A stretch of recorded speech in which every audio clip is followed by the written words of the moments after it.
Welcome to Pods with Posh and Paul, a podcast designed to inspire and challenge listeners through story, experience and insight. To face adversity, learn from suffering and discover how to embrace life with a heart filled with love and gratitude. We are so thrilled to have you journey with us and can't wait to share your stories. Join Sue O'Callaghan and Joanne Webb as we disrupt the theory that everyone has perfect lives.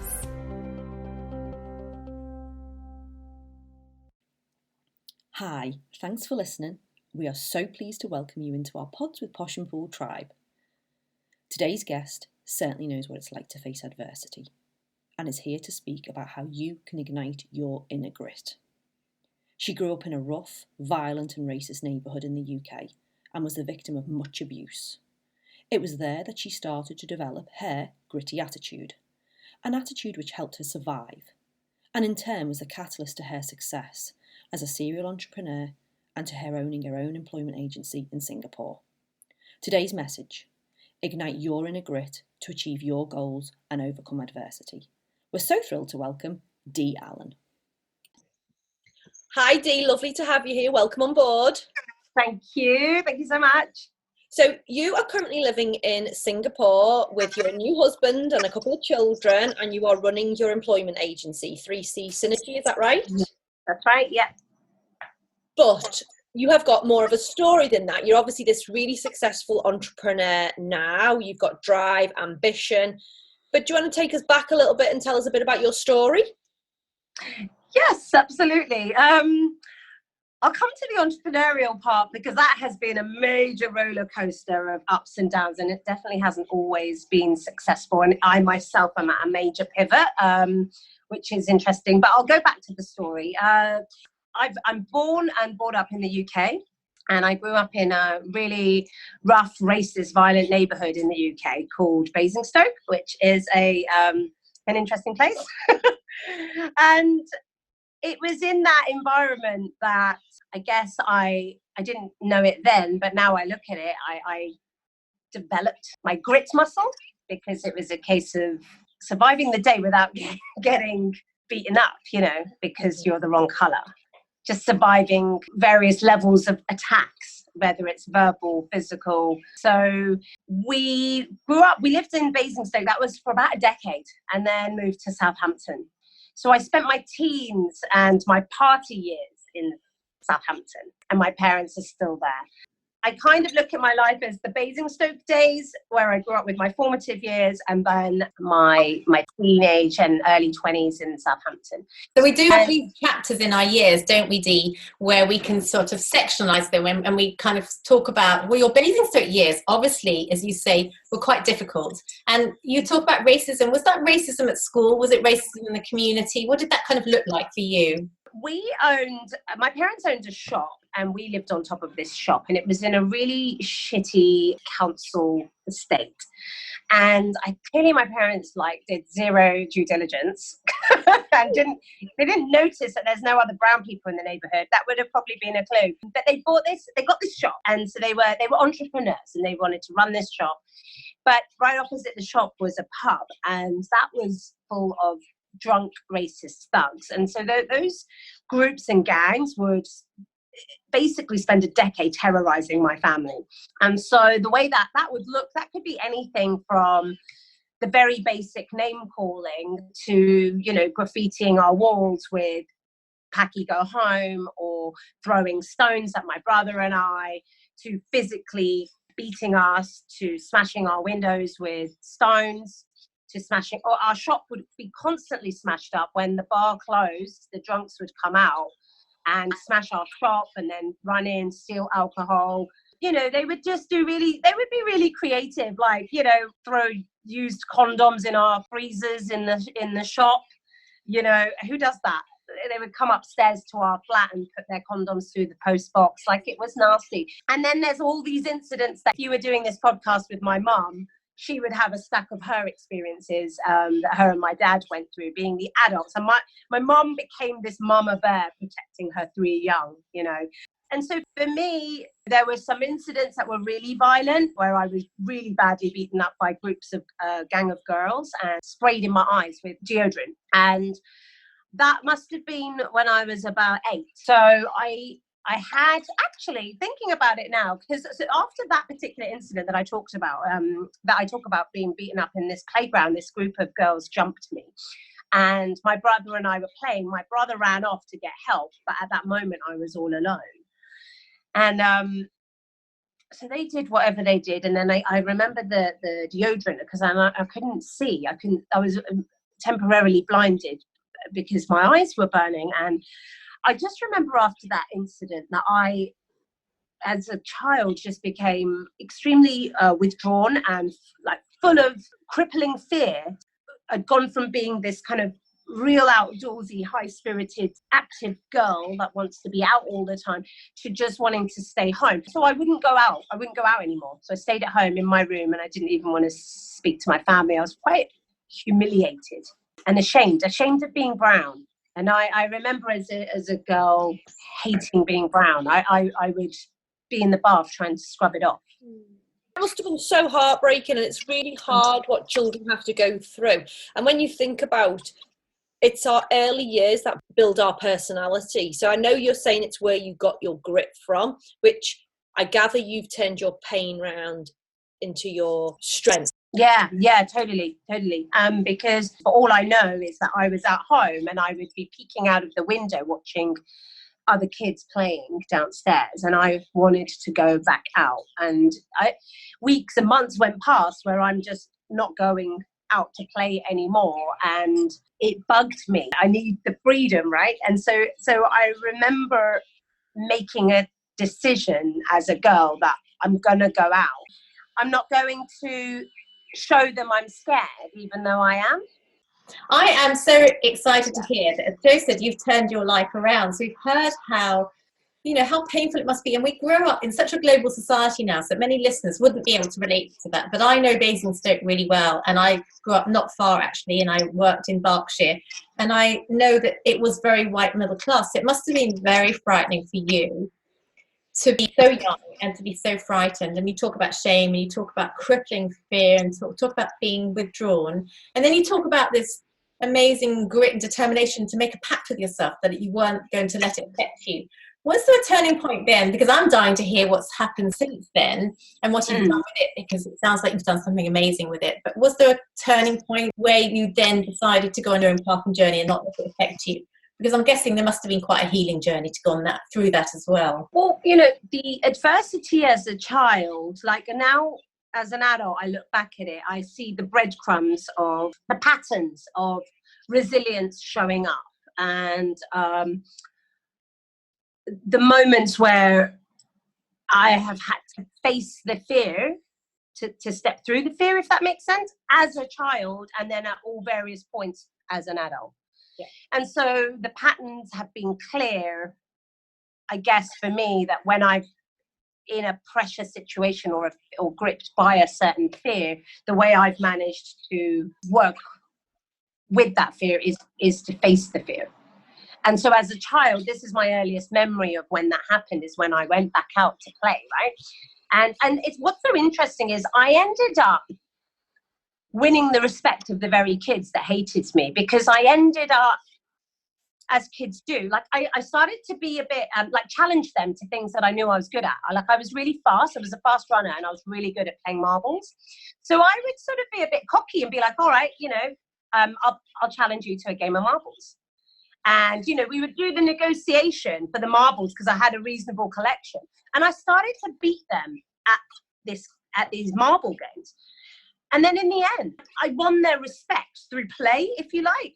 And I won their respect through skills and talent. And it was no longer about the brown girl. It became about, I was the girl with the best marble collection.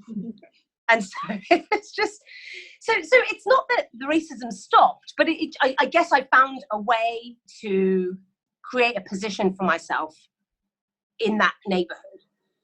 And it's not that they were all my fans, but, they knew by the end I had a reputation for being fast and a really good marble player.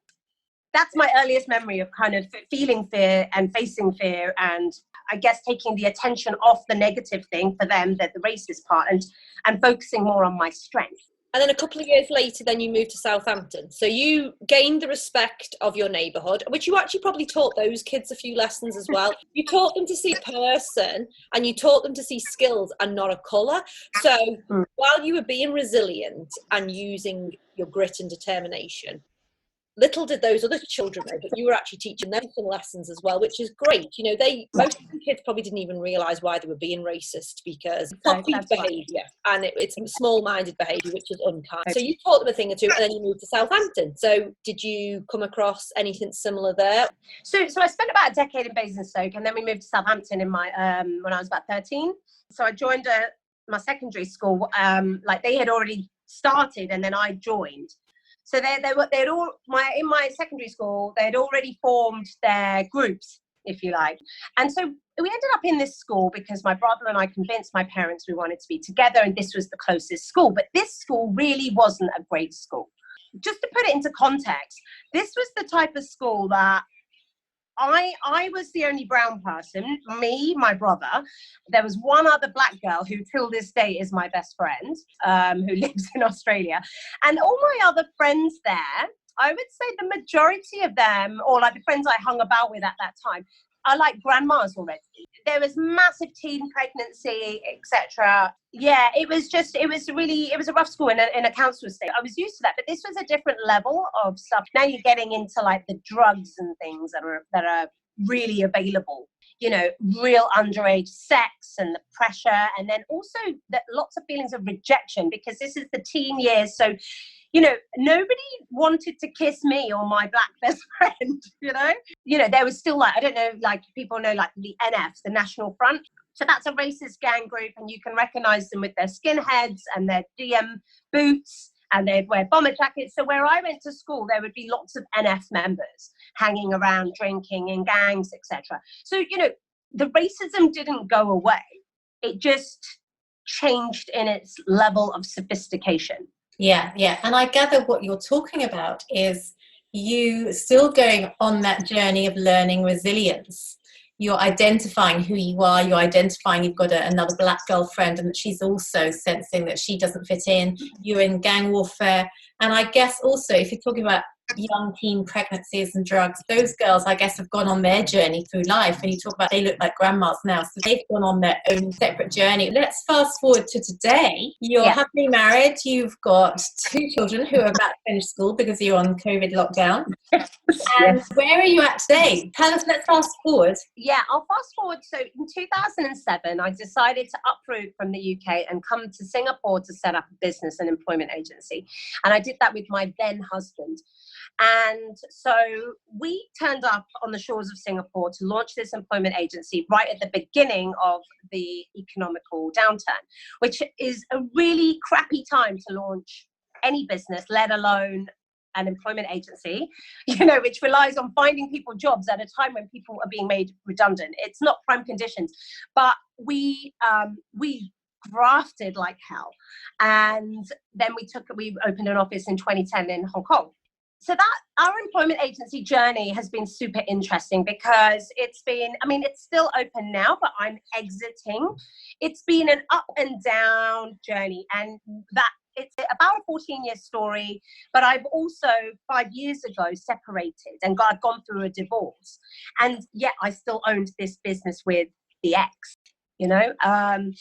But in that 14 years, aside from the employment agency, like I've set up and started and sold or closed, because, you know, I've had my most successful failures as well in business in the last 14 years. So there've been other little projects that I've had my hand at, if you like. So bringing you right now to today, where I'm at now, is I'm launching a membership site for female mummy entrepreneurs. And that is probably my first heart-led project.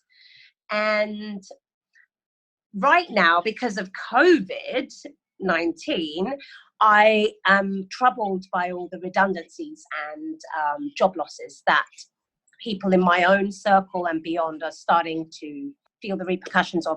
And so what I'm now doing is turning all that 19 years of experience as a headhunter and a recruiter, all that knowledge. I've been running workshops on how to job search like a headhunter, because the way people do it isn't really the best way to find a job. So I'm turning that all digital now to basically put it out there so that people can pay what they want for the course, but hopefully job search in a far more effective way.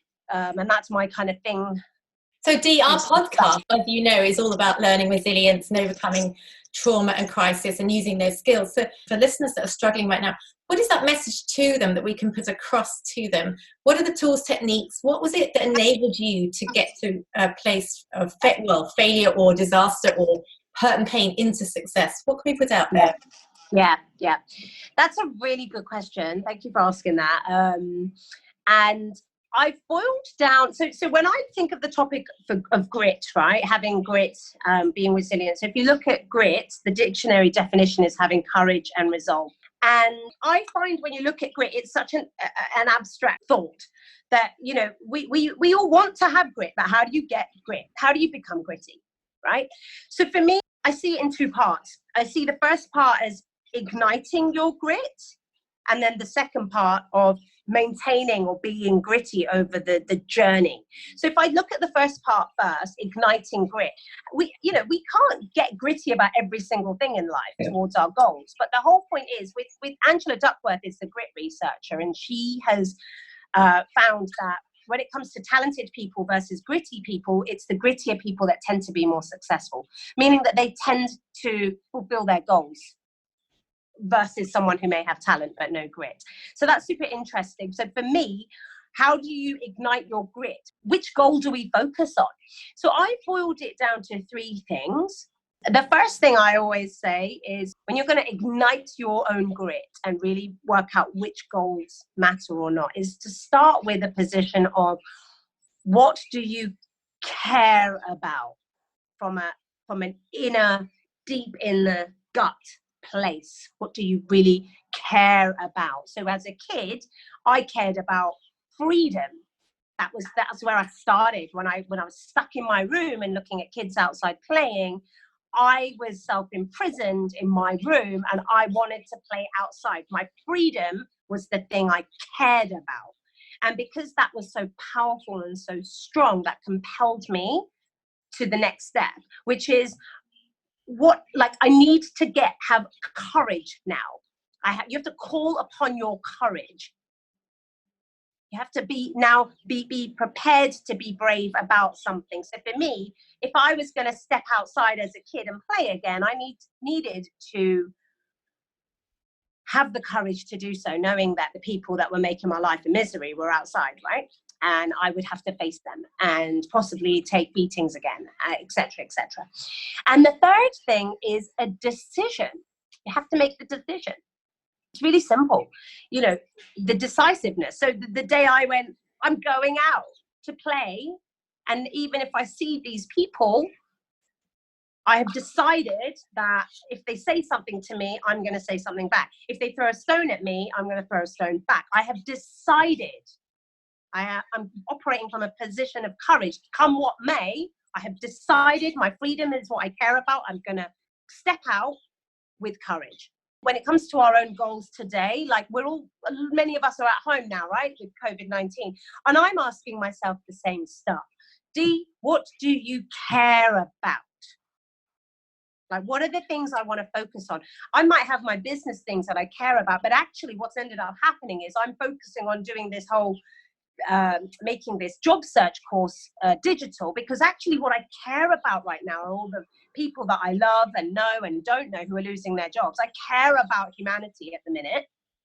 So I'm going to drop the stuff that I was focusing on and I've made a decision to do this, even though there may not be a massively monetary reward for me in doing so. Does that make sense? So I'm trying to apply those three steps of figuring out what you care about, being courageous and making a decision. And Jo, we're all about strategizing, aren't we?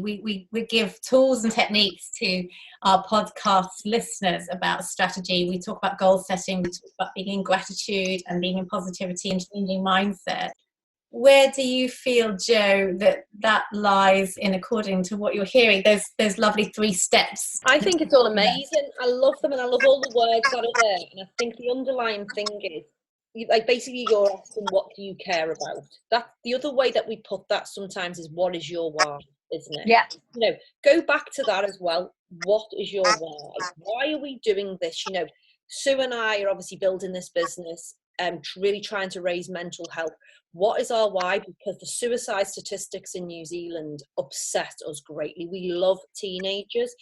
We do not want them to be taking their own lives. So we are putting our heart and soul into this business because our why is so big. And our why is probably so massive because we've got 4 children each and we love our family. So ultimately we're doing it for them as well as people like them. So you're telling people to find out what they care about. And I absolutely love that. But can I just ask you a question as well? Because obviously some of us are born with a little bit of resilience, but resilience can obviously be grown, and it can be nurtured, and it can be taught and learned. But it sounds like your parents had a bit of resilience as well. Did they model resilience to you? Yeah, I would say so. And I would say my mom in particular is like, she's like the warrior mother, right? And so when my mother, watching her and what she stood for, she had boundaries and values that were communicated to the kids and the family. So I'm one of 3 kids, and our family, for people that know us, we are like this, we're like that, we're so close. And my mum would use things like, you know, we're a family of 5, together we're a fist and we're strong. You know, and she would do these things. And, you know, individually we're okay, but we're not as strong. We stick together. And so, you know, my brother and my sister are in Singapore as well. We are so close that we don't even want to grow up without each other and don't want our kids to grow up without each other. So yes, the resilience came from my mum, where, you know, she was on the front line in that racist area, and we saw and heard the stories. So I really feel that she modelled it. And then coming back to you, Dee, and your children, we often repeat what we've learned, or we make a stand to change the circumstances that we bring our children up in. And you talk about boundaries and values. As a mother yourself then, do you feel you've repeated those values that your mother shared with you, or do you feel as though you've overprotected your children? What's the outcome in your parenting now for them? You know, I've had a bit of a struggle with my own boundaries, if I'm completely honest with you. Like, I've had to go on a very big discovery journey post-divorce to really see that maybe I've had loose boundary or boundaries that have been a bit too flexible. And I don't think that has served me necessarily, but I've done the work to understand, you know, what I'm willing to accept and not accept, tolerate and not tolerate. I've done that level of digging now. And it's an ongoing journey. For the kids are super interesting because, you know, this whole, like, I talk about grit a lot. A lot of this grit talk came one day when I was actually playing with them. And, you know, I talked to you about 2 sides of grit, the igniting grit, the having the courage, making the decision, finding out what you care about. But there's another side of grit, because you could do all of that and then run out of steam. You could run out of energy with things. So many of us do, and then we don't achieve our goals. So I remember being with the kids, and I developed this thing just to kind of make them understand grit. And since then, it's become a bit of a framework. And so what it is that they know the word grit. We have a grit song in the house, right? When, you know, if they feel like they're going to give up on something, or they can't be bothered to complete a puzzle, or they're just going to, you know, they want the easy way out or instant gratification, I go back to grit and ask them to channel their inner grit. So we have a whole song for that, but there's 4 particular personas that I made up that the kids understand. And what's happened is that adults get it too. And so it's become the way that I communicate grit. And that is, I ask them to channel into 4 specific types of personas inside that make up the different pieces of grit, in my opinion. And the first persona is your inner sage. That's your mind. So you have to have a good relationship with your inner sage. Whether you think you can or you can't, it's true, right? So we go into the whole positive thinking stuff with their self-talk with their inner sage. We then have the sage communicating with 3 other personas, and that's your inner warrior, your inner wizard, and your inner robot.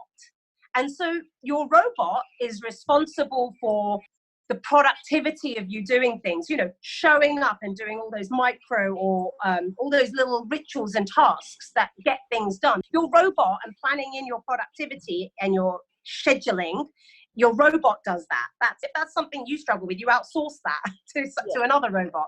Your wizard is your creative center. So that's the ideas. That's the one that can have a helicopter view or strategize, right?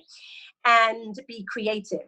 Your warrior is the one that when you're feeling scared about something, you tap into that warrior spirit to bring that courage out. I absolutely love all of that because it's just so beautiful. And it totally resonated with me as well about the whole robot thing because... Yeah.